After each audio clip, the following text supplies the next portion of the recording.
The wind, sharp with the tang of cut steel and the faint, acrid whisper of welding, whipped Silas Blackwood's thinning gray hair across his brow. He clung to the perimeter fence, knuckles stark white against the chain link.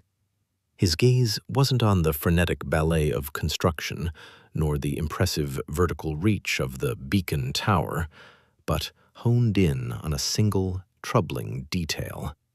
The third primary horizontal support beam on the northeastern face. The edifice itself was a defiant needle piercing the sky, meant to captivate and inspire. For Silas, however, it was a looming question mark. A cold coil of dread tightened in his gut, a familiar phantom that hadn't gripped him with such ferocity since desert winds had presaged tripwires and uncertain ground. Here, the warning was less subtle, more blaring. The beam, a massive eye section of alloy, glinted deceptively in the afternoon sun, a marvel of modern engineering. Yet Silas saw beyond the superficial gleam. He perceived the nuanced deviation in the stress lines, the almost imperceptible bow that, to his seasoned eye, screamed volumes. They were extending the cantilevered sections too aggressively, too quickly, without adequate dynamic load bracing. The wind, now plucking at his jacket, transcended mere natural force. It became a silent, relentless interrogator, exposing every flaw. For days he had watched, his unease mounting with each newly added story. The engineers, with their crisp schematics and confident decrees, remained oblivious, or perhaps deliberately blind. He had to speak up. Locating Mark Jensen proved easy enough. The foreman, still boyish in his agile movements and the untamed cascade of his dark hair, was a vortex of activity, barking commands into a radio and gesticulating vigorously at a crane operator. His company-emblazoned hard hat perched precariously. Silas seized a momentary lull and approached, his voice raw from disuse and the dust-choked air. "Mr. Jensen, a moment of your time, if you please." Mark pivoted, his eyes, keen and appraising, sweeping over Silas's threadbare work jacket and the deep-set lines around his gaze. "Can I help you, old-timer? This is a restricted area." A faint current of impatience, a subtle patronization familiar to Silas, underscored his tone. "It's about the tower," Silas began, a sweeping gesture encompassing the colossal structure. "Specifically, the northeastern cantilever, level 3. Mark's eyebrows arched, a flicker of annoyance crossing his features. "And what about it? Are you an inspector? Because I haven't seen you around here before." "No, sir. I have some experience with structural integrity, and I've been observing. The lateral stress on that third support, it's unsound. The anchors require reinforcement, particularly with the crosswinds we've experienced. You're building skyward too fast, without accounting for the torsion." Silas pointed directly at the problematic beam, his urgency intensifying. "Wind loads will shear those bolts clean through without proper bracing. It's a critical juncture for the entire section above it." Mark followed Silas's outstretched arm, then emitted a short, dismissive scoff. He turned back, a patronizing smile playing on his lips. "Look, I appreciate your passion, but we employ engineers, Mr. What was your name again?" "Blackwood. Silas Blackwood." "Mr. Blackwood, We have a team of highly qualified structural engineers, cutting-edge simulations, and daily inspections. What you're discerning, or believe you're discerning, is well within tolerance. Every conceivable variable, including wind shear and dynamic loads, has been factored in. This isn't some backyard shack, you know. He tapped a finger against his temple. This is avant-garde design, not something one can simply eyeball from a fence. Silas's jaw tightened. Eyeballing, as you term it, has preserved lives. I've witnessed failures like this previously, Mr. Jensen. Not perhaps on this scale, but the underlying mechanics are identical. You're placing too much faith in digital readouts and not enough in the structure's own narrative. Mark's face hardened. I believe you've indulged in too many disaster films, Mr. Blackwood. Or perhaps you're simply seeking a dose of excitement. I suggest you cultivate another pastime. My team is highly competent. We don't require a meddling old-timer, devoid of credentials, second-guessing our efforts. He paused, his voice dropping to a cautionary pitch. Now, this is a construction zone. It's hazardous. I'm afraid I'll have to insist you depart before I'm compelled to summon security. The dismissal stung, yet Silas refused to yield. You are making a profound error, Mr. Jensen, a grave one. That beam, it will fail, and when it does, it will cascade into everything above it. Mark let out a short, exasperated laugh. Right, and I suppose you'll be on hand to say, I told you so, won't you? Get out of here. Mr. Blackwood, before you endanger yourself or anyone else with your fanciful notions. He turned his back, effectively dismissing Silas, and began issuing fresh instructions into his radio, his voice echoing over the machinery's growl. Silas stood for another moment, the wind now feeling colder, more insidious. He looked from Mark Jensen's retreating back to the towering structure, its gleaming steel a testament to human ambition and, perhaps, human hubris. The unease carried on the wind wasn't merely a premonition now, it was a chilling certainty.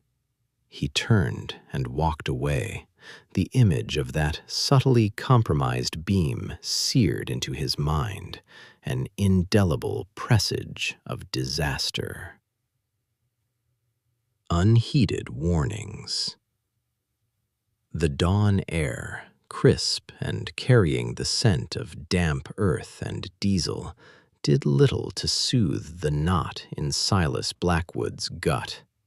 He'd barely slept, the image of the beacon tower's skeletal base haunting his periphery, its exposed rebar like splintered bones.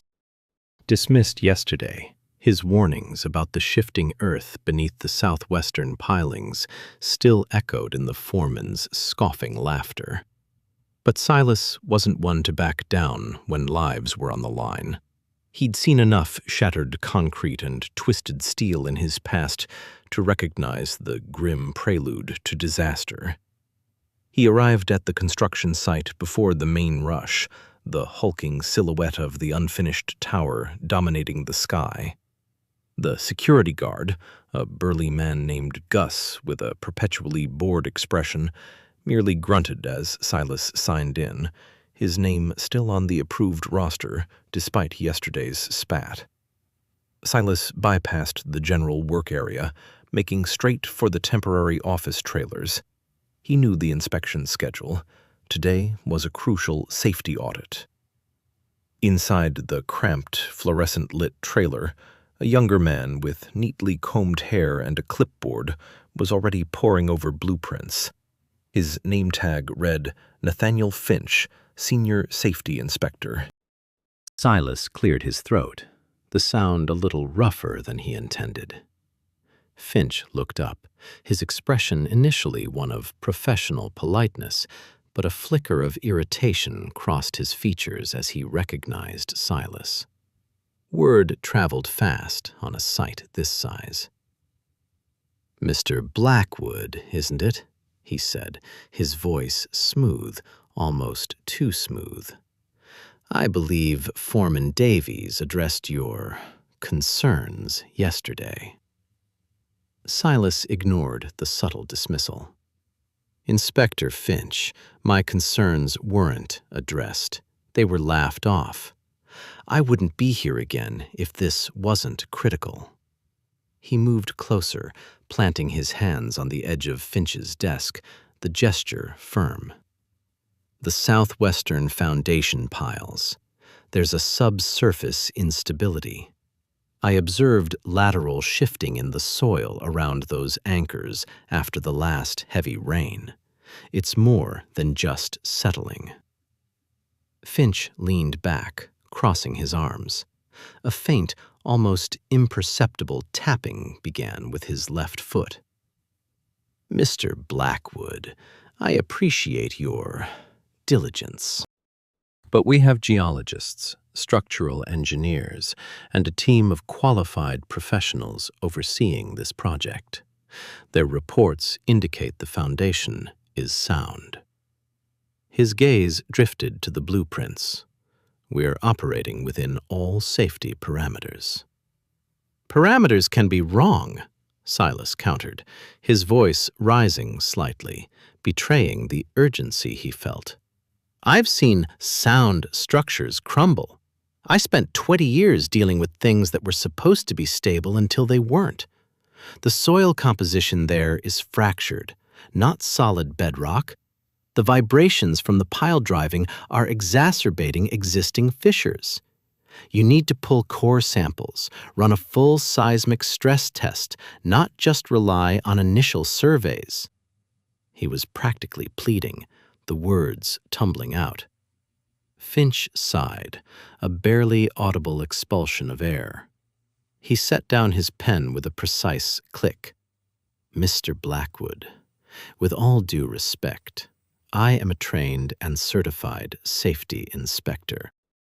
My job is to assess risk based on expert analysis and documented evidence. While your observations are noted, they contradict every official report we have." He picked up his pen again, his eyes returning to the blueprints, a clear sign of dismissal. "The professionals are handling it. There's no need for alarm. I suggest you let us do our job." Silas felt a familiar cold dread coil in his stomach. It was the same look he'd seen on the faces of young recruits, too confident in their maps and protocols, ignoring the seasoned grunt who could smell trouble on the wind. He gripped the edge of the desk tighter, his knuckles white. "You're making a mistake, Inspector, a catastrophic one." Finch finally looked up, his eyes hardening. "Are you threatening me, Mr. Blackwood?" "I'm warning you," Silas corrected, his voice low and steady now. "And if you don't listen, this tower, this beacon, will become a tomb." The inspector merely gave him a thin-lipped smile, a gesture that spoke volumes of his unwavering certainty. "Thank you for your concern, Mr. Blackwood. Now, if you'll excuse me, I have a very busy day ahead." He turned back to his work, effectively ending the conversation. Silas stood there for a moment, the hum of the fluorescent lights suddenly oppressive, the scent of fresh coffee on Finch's desk doing nothing to mask the metallic tang of fear in his own mouth. He knew he was beaten, for now. But the image of the shifting earth, the almost imperceptible tremor beneath his feet yesterday, was seared into his memory. He walked out of the trailer, the metallic clang of a construction crane echoing his pounding heart, leaving an unheeded warning in his wake. Echoes of the past, the steady hand. The persistent thrum of the jackhammer vibrated through Silas's bones, a relentless rhythm that grated on his nerves more than usual today. He watched the crew from a distance, the dust motes dancing in the harsh sunlight, illuminating the fine cracks already spiderwebbing across the newly exposed concrete slab. It was wrong. All wrong. The weight calculations, the stress points, they'd ignored every warning. His mind, however, wasn't solely focused on the present collapse he felt brewing.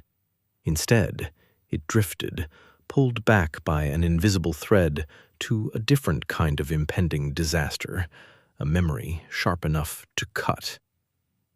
The air in the alley had been thick with the acrid scent of burnt earth and something metallic, cloying. Dust hung like a permanent veil, shifting with every whisper of wind, every distant rumble of artillery. Young Silas, barely out of his teens, knelt beside a makeshift barricade, his breath a controlled whisper in the oppressive heat. Sweat beaded on his brow, tracing pathways through the grime, but his hands, surprisingly, were steady. In front of him, nestled amongst rubble and shattered hopes, lay a device. It wasn't a sleek, manufactured piece of weaponry. This was a crude, brutal testament to desperation.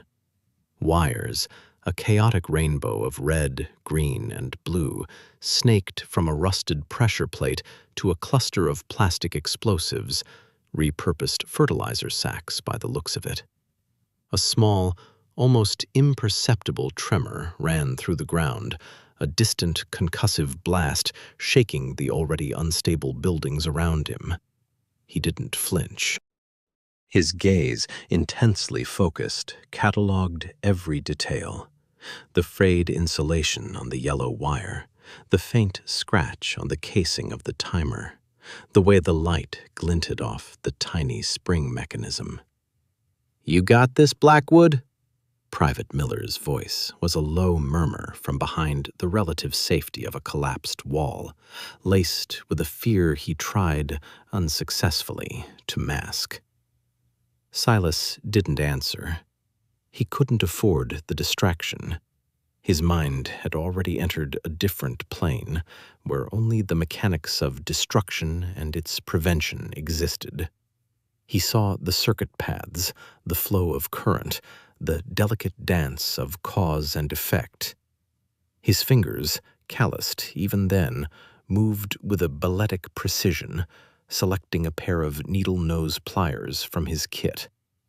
The metal felt cool, reassuringly solid in his palm. He leaned closer, his nose almost touching the dirty wires. The ticking was faint, almost swallowed by the distant sounds of the city's slow demolition, but Silas heard it, a tiny, insistent pulse counting down to oblivion. He identified the primary circuit, the one that would complete the deadly loop. It was the red wire, of course, always the red one, or the blue. They liked to play games. With a barely perceptible intake of breath, he positioned the pliers. His eyes, usually a calm blue, were now chips of flint, reflecting the grim determination etched on his young face. He applied just the right amount of pressure, a hair's breadth from severing it, feeling the resistance of the copper strands. This wasn't about brute force. It was about finesse, about understanding the enemy's logic. A bead of sweat trickled down his temple, threatening to obscure his vision, but he blinked it away, refusing to break his concentration. His thumb brushed against the plastic casing of the timer, feeling the minute vibrations within. The ticking seemed to grow louder, more insistent, filling the entire universe. Then, with a soft, almost inaudible snip, the red wire parted. The ticking stopped. The silence that followed was deafening, a sudden, profound void where the relentless countdown had been. Silas held his breath for another long moment, waiting for the inevitable, the unexpected secondary tripwire, the hidden booby trap. Nothing. Only the distant sounds of war remained, now seeming strangely muted, less threatening. He slowly straightened up, his knees aching from the prolonged crouch. His muscles, taut with tension, finally relaxed, sending a tremor through his entire body. He looked at the diffused device, now just an inert collection of wires and plastic, stripped of its malevolent purpose. A faint, almost imperceptible tremor still ran through his hands, a residual echo of the adrenaline that had coursed through him. "You did it, Blackwood," Miller whispered, his voice thick with relief. He scrambled over the rubble, his face pale, but his eyes wide with admiration. Silas just nodded, a weary but resolute glint in his eyes. He picked up his kit, the weight of the pliers a familiar comfort. He'd done it. He always did. That steady hand, that unflappable focus, had saved lives then. And it was that same unwavering conviction, that same deeply ingrained knowledge of how things break, that fueled his current unease, the growing dread for the very real structural collapse he knew was coming. The jackhammer's thrum seemed to mock him, a relentless countdown to another disaster he felt powerless to prevent. Echoes of the past, the mind of demolition. The scent of ozone, sharp and metallic, always preceded the thunder. Silas ran a calloused thumb over the worn edge of a blueprint, the ink a faded testament to projects long past. Around him, the hum of the old office space was a low thrum, a stark contrast to the chaotic symphony he usually orchestrated. Stacks of schematics, some rolled tight, others spread like giant maps, littered his desk.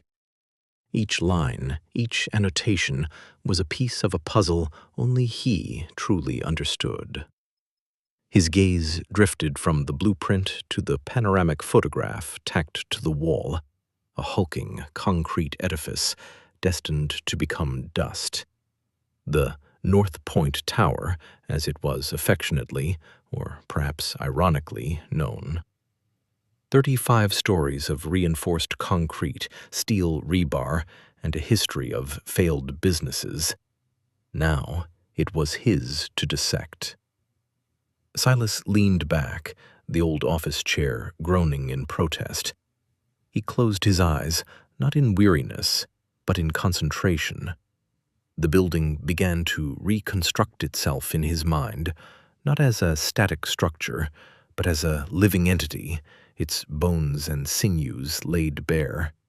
He visualized the stresses, the load paths, the points of greatest vulnerability. It was a dance of physics and demolition, a delicate balance between destruction and control. He picked up a red marker, its tip worn smooth from countless calculations. On the blueprint, he circled a key support column on the 5th floor, then another on the 12th, and a third, crucial one on the ground level. These weren't random choices. They were the fulcrums, the critical points where the kinetic energy of collapse would be initiated and guided. "Too many variables," muttered a voice from the doorway. It was Marcus, his junior engineer, perpetually stressed. "That south cantilever beam, it's a wild card. We're pushing it, Silas." Silas opened his eyes, a flicker of something ancient in their depths. "It's not a wild card, Marcus. It's a known quantity, if you know how to read it." He tapped the blueprint. The structural fatigue here, combined with the resonant frequency will induce, it'll peel away like an onion skin. Controlled. Predictable. He continued marking, scrawling precise charge weights next to each circled point. C4. Linear-shaped charges, non-electric detonators. He calculated the millisecond delays with the precision of a surgeon, ensuring the collapse would fold in on itself, an implosion rather than an explosion. The goal wasn't just to bring it down, but to bring it down safely, cleanly, within its own footprint, minimizing collateral damage to the adjacent data center. Marcus watched, mesmerized by the almost instinctive flow of numbers and diagrams. Silas didn't just calculate, he felt the building, an empathy born of years spent both constructing and deconstructing. He understood the nuances of concrete curing, the tensile strength of rebar, the subtle vibrations that could cascade into catastrophic failure. Days later, standing at the perimeter, the air thick with anticipation, Silas felt a familiar calm. The red X's on the blueprints had translated into carefully placed charges, snaking wires, and a symphony of detonators awaiting their cue. The North Point Tower loomed, an imposing silhouette against the morning sky. "Clear all personnel," he barked into the radio, his voice steady. 5 minutes to sequence initiation."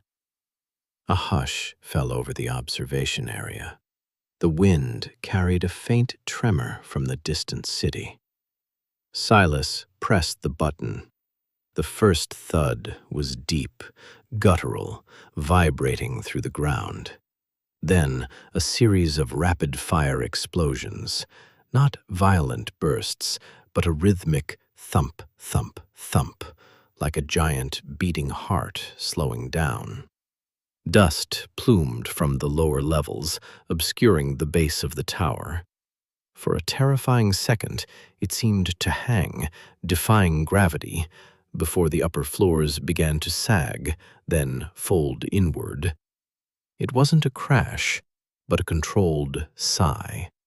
Concrete floors pancaked, steel beams twisted and buckled, all drawn inexorably towards the center. The sound was a roar, a sustained growl that rattled the teeth, but it was contained, directed. The plume of dust rose hundreds of feet into the air, a fleeting monument to the tower's demise, before slowly dissipating. When the dust settled, revealing a massive mound of rubble exactly where the North Point Tower had stood, a collective gasp rippled through the onlookers. The adjacent data center, pristine and untouched, gleamed in the sunlight. Silas watched, a faint sense of satisfaction warming him. It was more than just a job. It was a testament to his unique understanding, a skill forged in the crucible of countless similar calculations. He knew how buildings worked. More importantly, he knew how they failed. And that knowledge, he was beginning to realize, might be the only thing that could save others from a different kind of collapse. The memory of the clean implosion contrasted sharply with the gnawing anxiety now gripping him about the new, flawed structure, a structure whose imminent failure he could feel in his bones. Growing dread. The gnawing unease that had settled in Silas's gut after his last inspection was no longer a dull ache. It had sharpened into a persistent, icy dread. Every morning, as he pulled on his dust-stained work boots, the weight of what he knew pressed down on him, heavy as the steel beams they were hoisting. He'd seen enough compromised structures in his life, both in the field and back home, to recognize the subtle, insidious signs of impending failure. The hairline cracks he'd dismissed at first, the faint, resonant hum from deep within the earth. They were coalescing into a terrifying certainty. His warnings had fallen on deaf ears, or worse, had been met with condescending smiles and pats on the shoulder. "Just a bit of the old combat jitters, Silas," Henderson had chuckled, swiping a hand across his bald head. "This isn't a demolition site, it's a construction." But Silas knew the difference. He knew the difference between a controlled blast and an unexpected implosion, between strategic dismantling and catastrophic collapse. The current situation felt like the latter. Driven by a desperate need to communicate the unseen threat, Silas started leaving carefully drawn notes. He'd spend his evenings hunched over blueprints, redrawing sections, highlighting stress points in stark red pen. He'd sketch crude but accurate diagrams of the foundation's weak spots, marking areas where rebar appeared insufficient or concrete looked suspiciously porous. These weren't the ramblings of a madman. They were the precise observations of a man who understood how things broke. He'd tuck them into toolboxes, tape them to freshly poured concrete forms, even leave them tacked to the door of the site office, hoping some foreman, some engineer, anyone would see.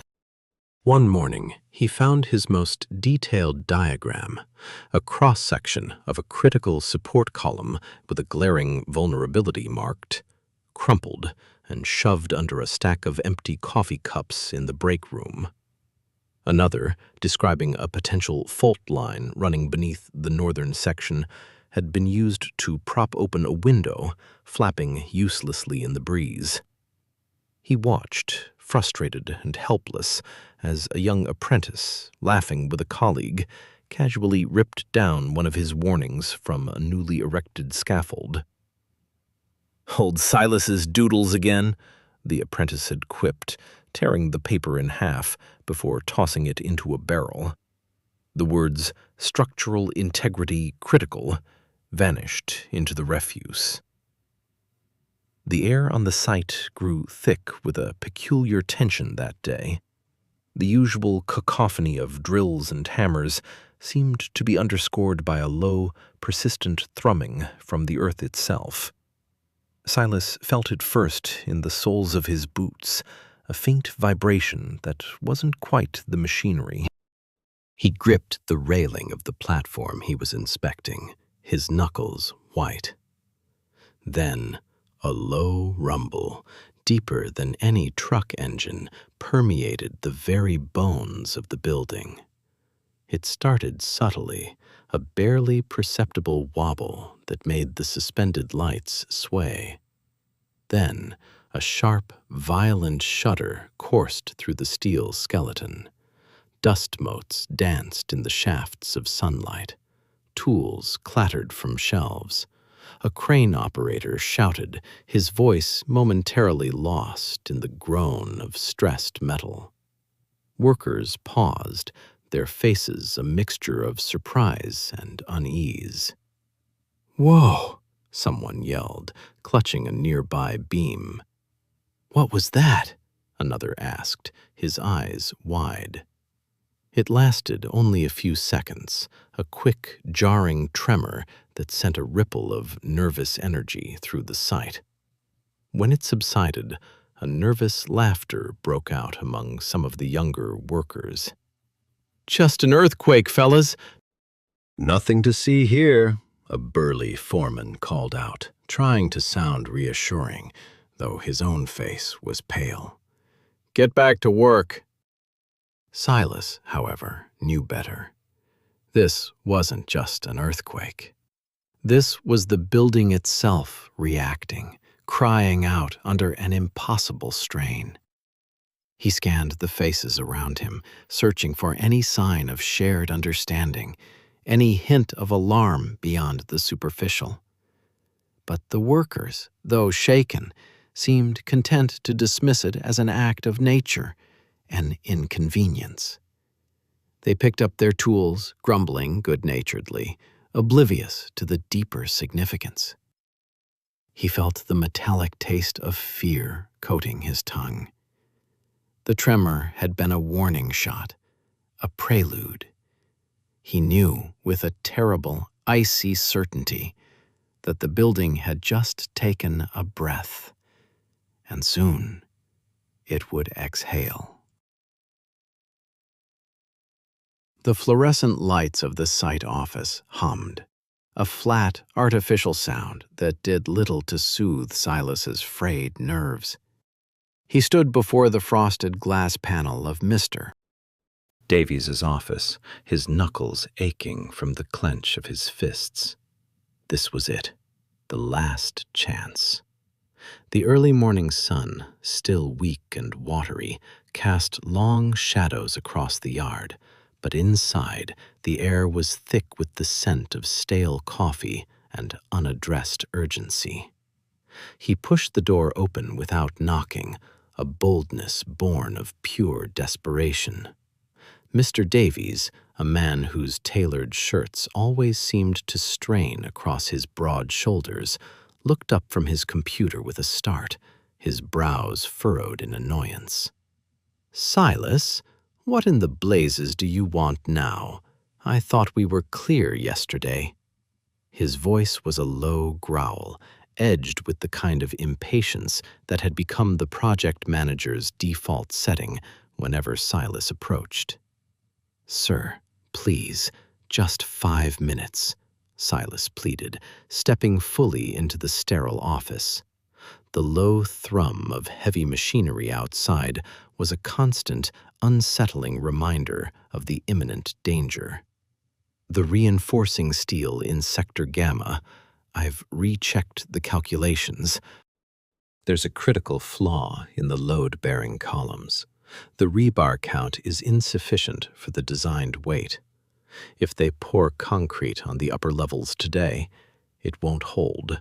It'll shear under its own weight, especially with the vibrations from the piling rigs." Davies sighed, a long, exasperated sound that seemed to drain all the air from the room. He leaned back in his expensive leather chair, fingers steepled in a gesture of weary authority. "Silas, we've been over this multiple times. The structural engineers have signed off. The blueprints are approved. Your concerns have been thoroughly reviewed and dismissed. You're holding up progress with these baseless claims." "They're not baseless." Silas's voice rose, a raw edge of panic creeping in. "I've seen this before, Mr. Davies. Not in a building, no, but the principles are the same. A structure under pressure, designed to hold, but with a hidden weakness. I was in the core." We dealt with these kinds of calculations, these stresses, when we were diffusing, when we were building temporary supports under unstable structures. I know what I'm talking about. The sheer force alone will be catastrophic. He gripped the edge of Davies' desk, his knuckles white. Davies stared at him, his expression hardening. "Your military experience, while commendable, has absolutely no bearing on modern high-rise construction, Silas. You're an excellent foreman, you run a tight crew, but you are not a structural engineer.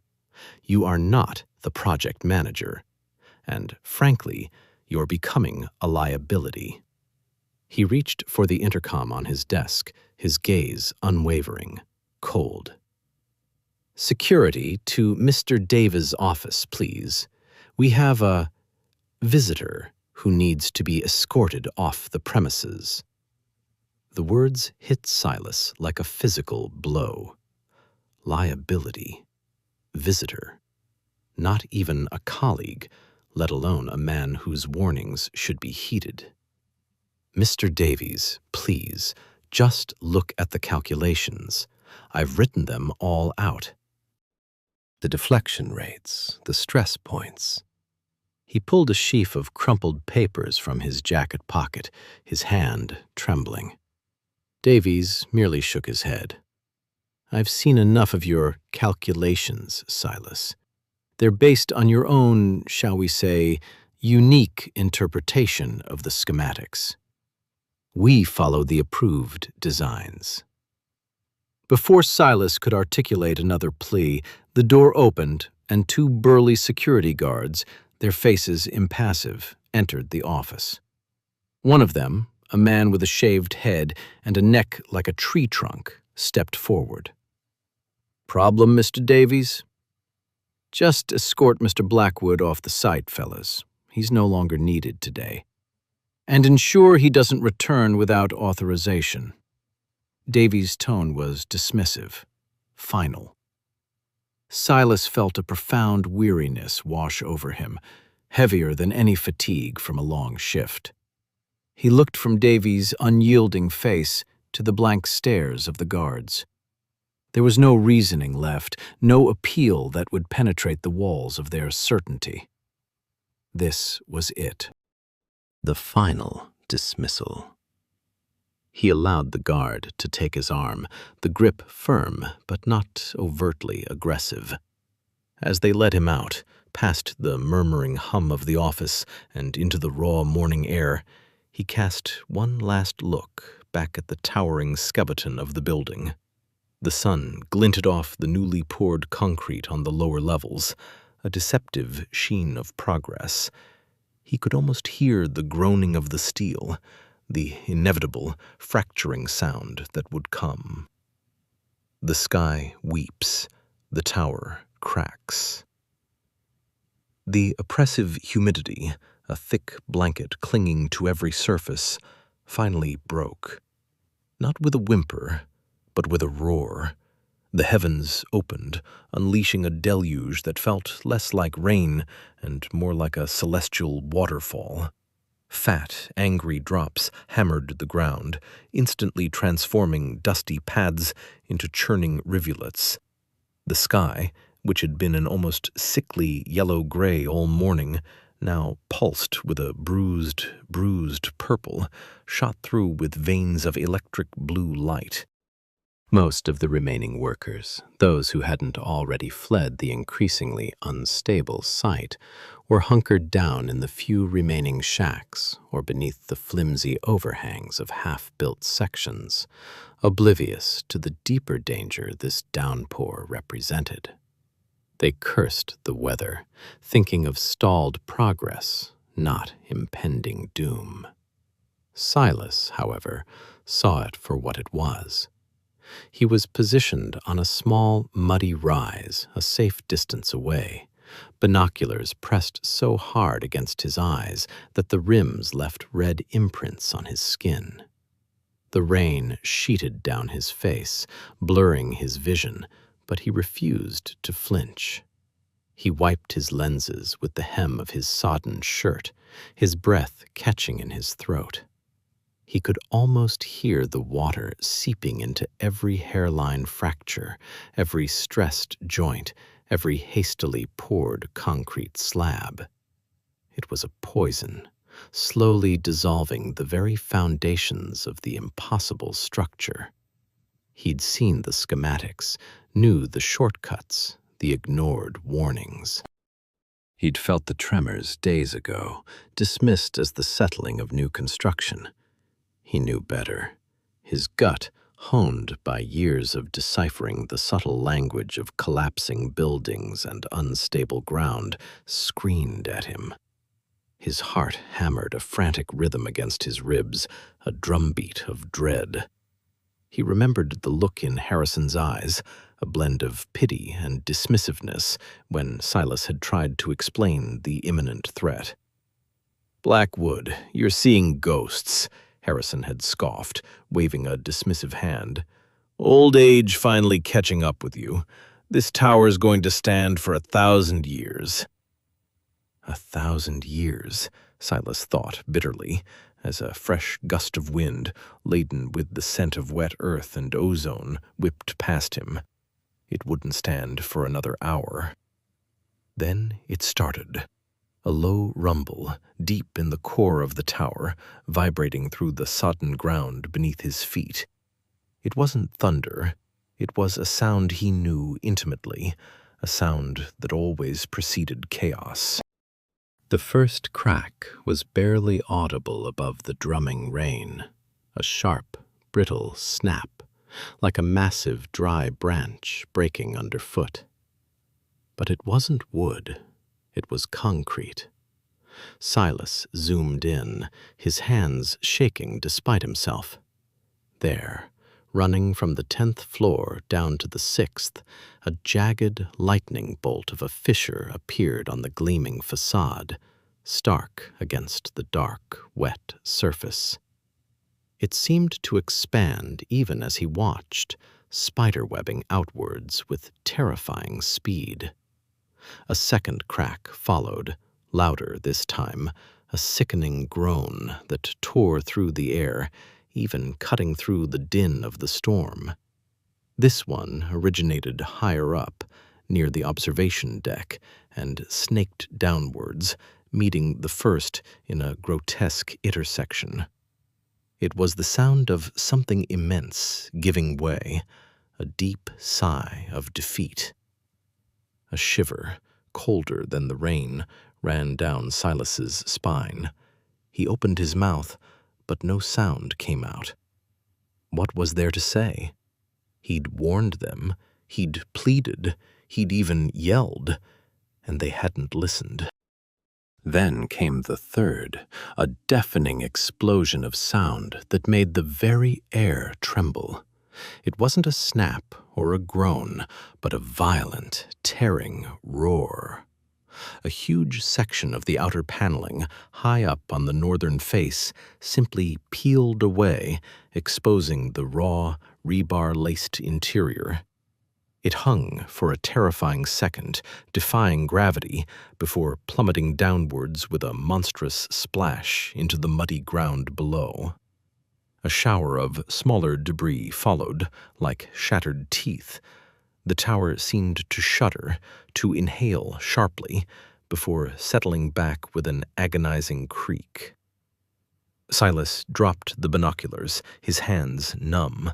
His vision was clear now, unhindered by the lenses, and what he saw made his blood run cold.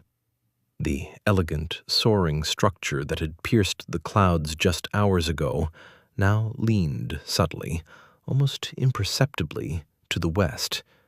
But it was leaning, and the cracks, once discreet, were now gaping wounds, bleeding water, and revealing the skeletal structure beneath.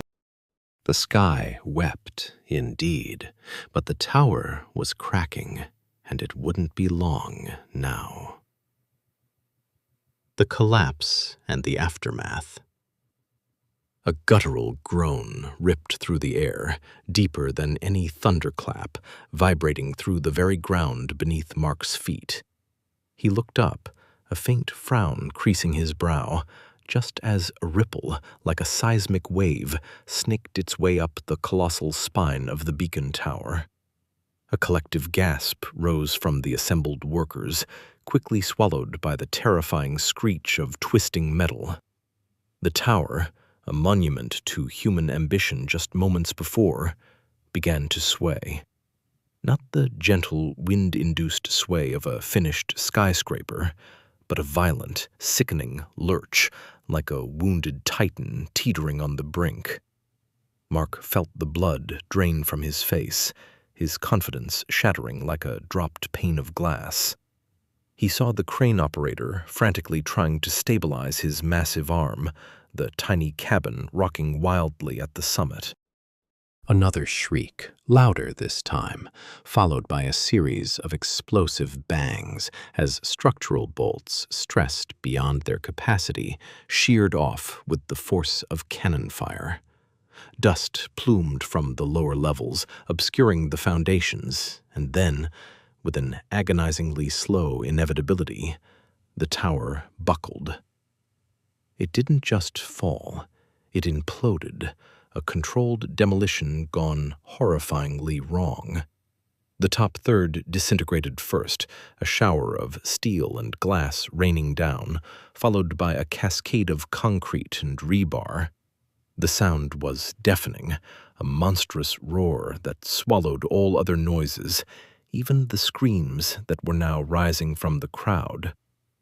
Mark threw his hands over his head, instinctively ducking as chunks of debris, some as large as cars, slammed into the ground nearby, sending up geysers of dust and shrapnel. The air filled with the acrid smell of pulverized concrete and burning insulation, stinging his eyes and burning his throat. When the worst of the thunder subsided, replaced by the crackling of severed wires and the groaning of collapsing sections, the silence that followed was even more terrifying. Where the beacon tower had stood, now lay a grotesque mountain of twisted metal, shattered glass, and pulverized concrete. A pall of gray dust hung heavy in the air, slowly settling over the devastation like a shroud. Sirens, distant at first, began to wail, growing louder with each passing second as emergency crews converged on the site. Flashing blue and red lights painted the apocalyptic scene with an eerie glow, reflecting off the still-falling particles in the air. Mark stood rooted to the spot, his mouth agape, his mind a chaotic maelstrom of disbelief and horror. The screams of the injured, the frantic shouts of first responders, the insistent blare of car horns, it all blurred into an unbearable symphony of chaos.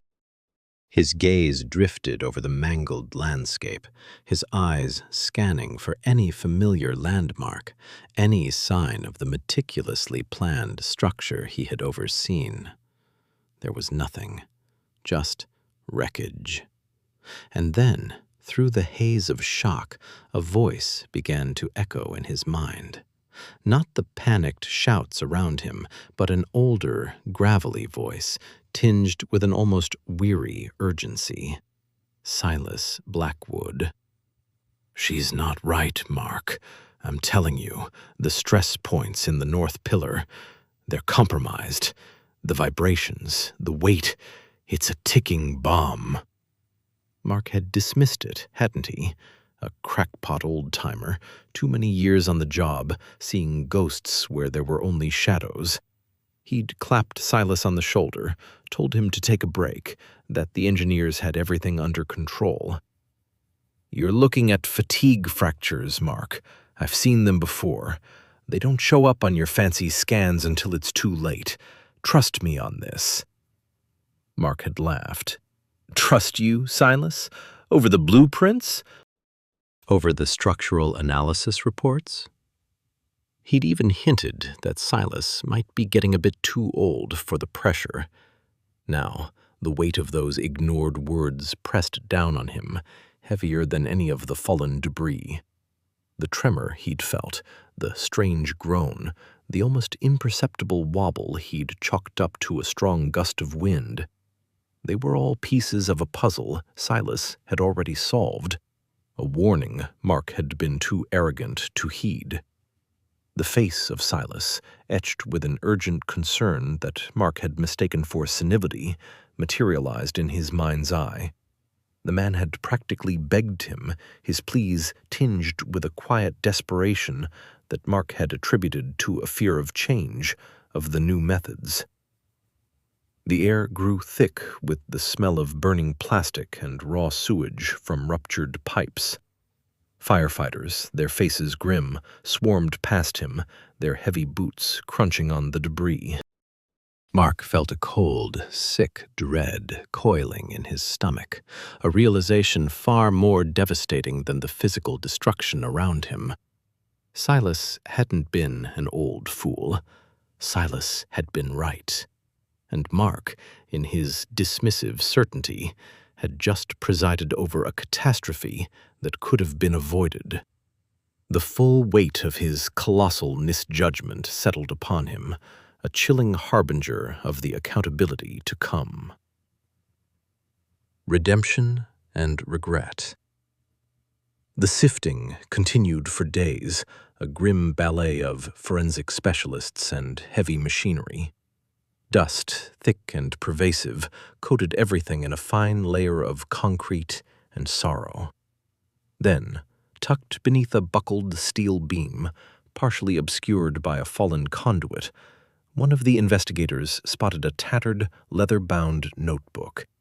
Its pages, water-damaged but still legible, bore a familiar, precise script and intricate diagrams. The sketches detailed stress points, material fatigue calculations, and, chillingly, predictive failure zones, all marked with a stark X. These X's aligned with terrifying accuracy to the actual collapse patterns of the beacon tower. More notebooks followed, found amidst the rubble of Silas's former on-site office, each a meticulous record of his unheeded warnings. The discovery sent a ripple through the investigation team. Mark Jensen, his face gaunt with exhaustion and a growing unease, was among the first to examine them. The scrawl, the precise calculations, the urgent notes. It was all Silas. The same Silas he'd dismissed, the same Silas whose voice now echoed in the cavernous silence of his guilt. The evidence was irrefutable. Silas Blackwood was no crackpot. He was a prophet of structural failure. A summons was issued, and within hours, Silas was escorted to the makeshift command center. He walked in, his shoulders slightly stooped, but his gaze was clear, unwavering. The room, filled with grim-faced officials, engineers, and a visibly shaken Mark, fell silent. He looked around, acknowledging a few familiar faces with a curt nod before settling into the offered chair. There was no triumph in his eyes, only a profound weariness. "Mr. Blackwood," the lead investigator began, gesturing towards the array of notebooks and blueprints spread across a table. "These are yours?" Silas picked up a pen, tapping it lightly against a diagram of the tower's foundation. "Yes, I've been tracking these issues for years. The initial material composition, the subsequent design modifications, the load distribution. It was all heading this way." His voice, though quiet, resonated with the weight of undisputed knowledge. He spoke not of theories, but of facts, of observed stresses and calculated tolerances. He explained how his decades of experience, not just in construction, but in explosive ordnance disposal and demolition, a past he rarely spoke of, had given him an almost intuitive understanding of how structures failed. He detailed how he'd seen similar patterns of stress and fatigue in compromised military installations, how the very principles of controlled demolition were rooted in identifying and exploiting these vulnerabilities. He explained the concept of sympathetic failure, where the collapse of one critical component triggers a cascade. He pointed to a specific point on the blueprint, a junction he had highlighted repeatedly, describing how the cumulative stress on that particular joint, exacerbated by the chosen material, would inevitably lead to a catastrophic shear failure. He outlined the exact sequence of events, a sequence that matched precisely the forensic analysis of the tower's destruction. There was no bluster, no "I told you so," only a calm, methodical explanation of the inevitable. Mark stood at the back of the room, listening, his face a mask of profound regret. Every word from Silas was a fresh stab of realization. He remembered the dismissive wave of his hand, the confident assurances to his team, the pride in their work that now felt like a colossal arrogance. The engineers, initially skeptical, leaned in, their expressions shifting from doubt to dawning comprehension as Silas elucidated complex principles with startling clarity. Later that afternoon, a press conference was hastily arranged. The air was thick with tension, flashing cameras, and the murmuring of reporters. Mark, flanked by the city mayor and the head of the construction firm, stepped up to the podium. His voice, usually booming, was subdued, laced with a raw emotion he couldn't mask. "We stand before you today," Mark began, his gaze sweeping over the assembled crowd, "to acknowledge a grave error. We were presented with detailed warnings, meticulously documented and expertly assessed by Mr. Silas Blackwood. Warnings we, in our confidence and, frankly, our short-sightedness, dismissed." He paused, taking a visible breath. Mr. Blackwood's insights, born of decades of unparalleled experience, proved tragically correct. His predictions regarding the structural integrity of the beacon tower were precise. We were wrong, and for that, we express our deepest regret and our profound apologies to Mr. Blackwood and to all those affected by this disaster. The mayor and the construction firm head echoed Mark's sentiments, their words heavy with contrition. Silas, watching from a quiet corner of the room, felt a strange mix of vindication and sorrow. The public acknowledgement, the collective bowing of heads, was a quiet redemption.